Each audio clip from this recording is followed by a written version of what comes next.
Welcome back to the podcast, or welcome for the first time to some of you. I'm your host, Caroline Ringler, and today we're going to be looking into a controversy that is very prominent at the moment across America.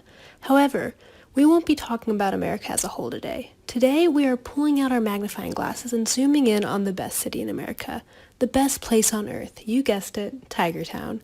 Today we will be looking deep into Clemson University's deep-rooted history and how this history has caused so much controversy. Okay, enough rambling. I'm sure you're on the edge of your seats. What controversy could I possibly be referring to?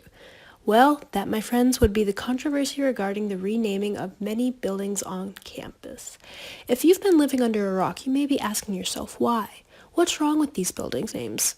And if you're that person, don't you fear. We're going to be getting right into that. First, I must give you some context. In order to truly understand this controversy, you must understand the history of Clemson University.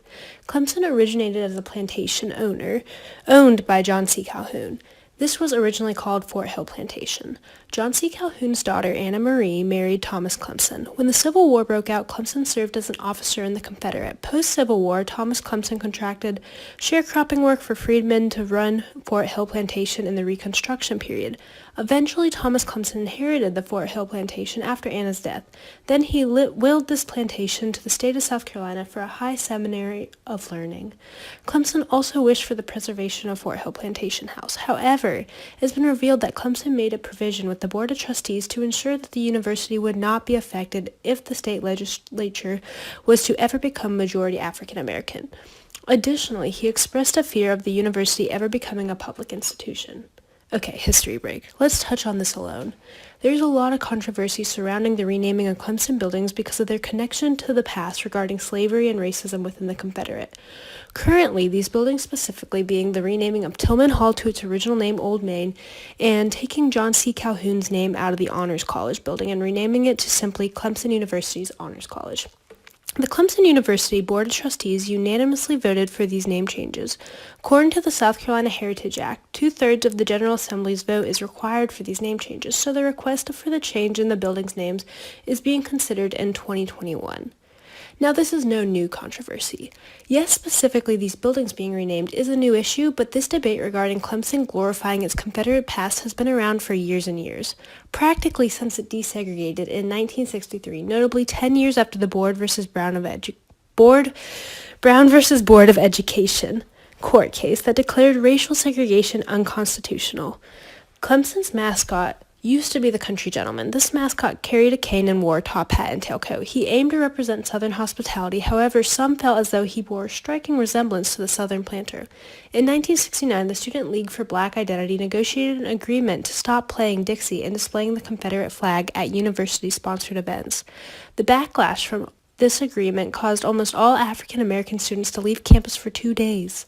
Shortly after, the Student Senate passed resolutions that supported the flying of the flag and playing Dixie, but by 1972, both had been eliminated from university events. And eventually, the country gentleman went too. These are just some of the examples where Clemson has run into problems. Now, when we look at our current debate over renaming the buildings of Clemson, there are 3 sides that emerge among this controversy. There are those that feel as though these statues should be renamed because they are glorifying slavery and misrepresenting history. There are those who feel as though these names should not be changed because it is not representing a horrible past, but rather the hard work of the founders of Clemson. Then there are those that feel it should not be changed because while the history it represents is horrible, it happened and shouldn't be forgotten. There is one thing that all 3 sides of this controversy agree upon, and that is the history of Clemson University. How each side interprets this history is what differs. However, all sides acknowledge it. The disagreement in the interpretation of this history comes from the side that feels as though the buildings should not be renamed because this history highlights the hard work of the founders of Clemson and has nothing to do with the slavery involved in their pasts. The other 2 sides of the controversy acknowledge that the history tied to these 2 names, Tillman and Calhoun, is one tying back to white supremacy and racism. These 2 sides recognize John C. Calhoun as a slavery supporter, and notably his statement that slavery is a quote-unquote positive good on the Senate floor. Ben Tillman is recognized as a governor who led a mob killing multiple black men in 1876. However, these 2 sides differ in that one feels as though these buildings should not be renamed because the history should not be forgotten as it is a part of our past. Minority House Leader Todd Rutherford said, quote, We need to know that monsters do exist, and those monsters played a pivotal role in South Carolina's history, end quote.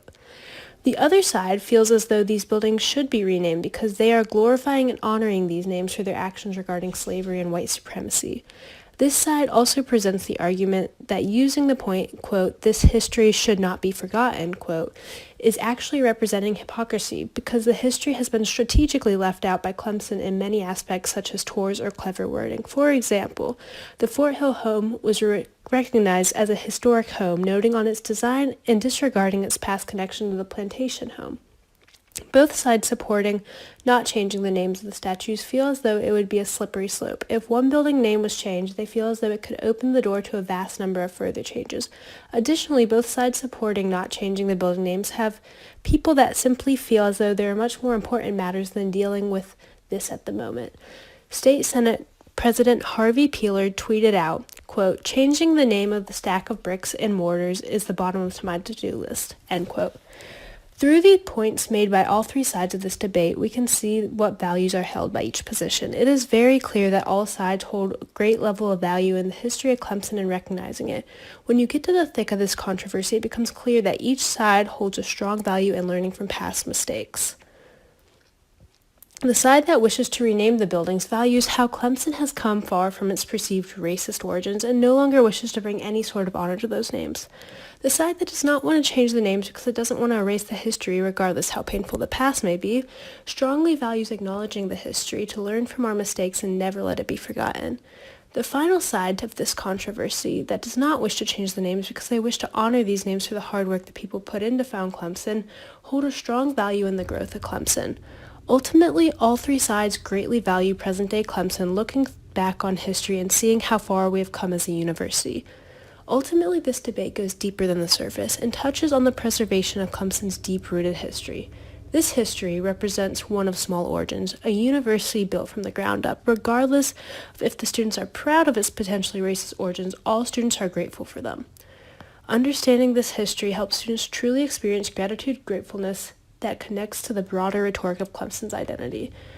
Now, why are we looking into any of this?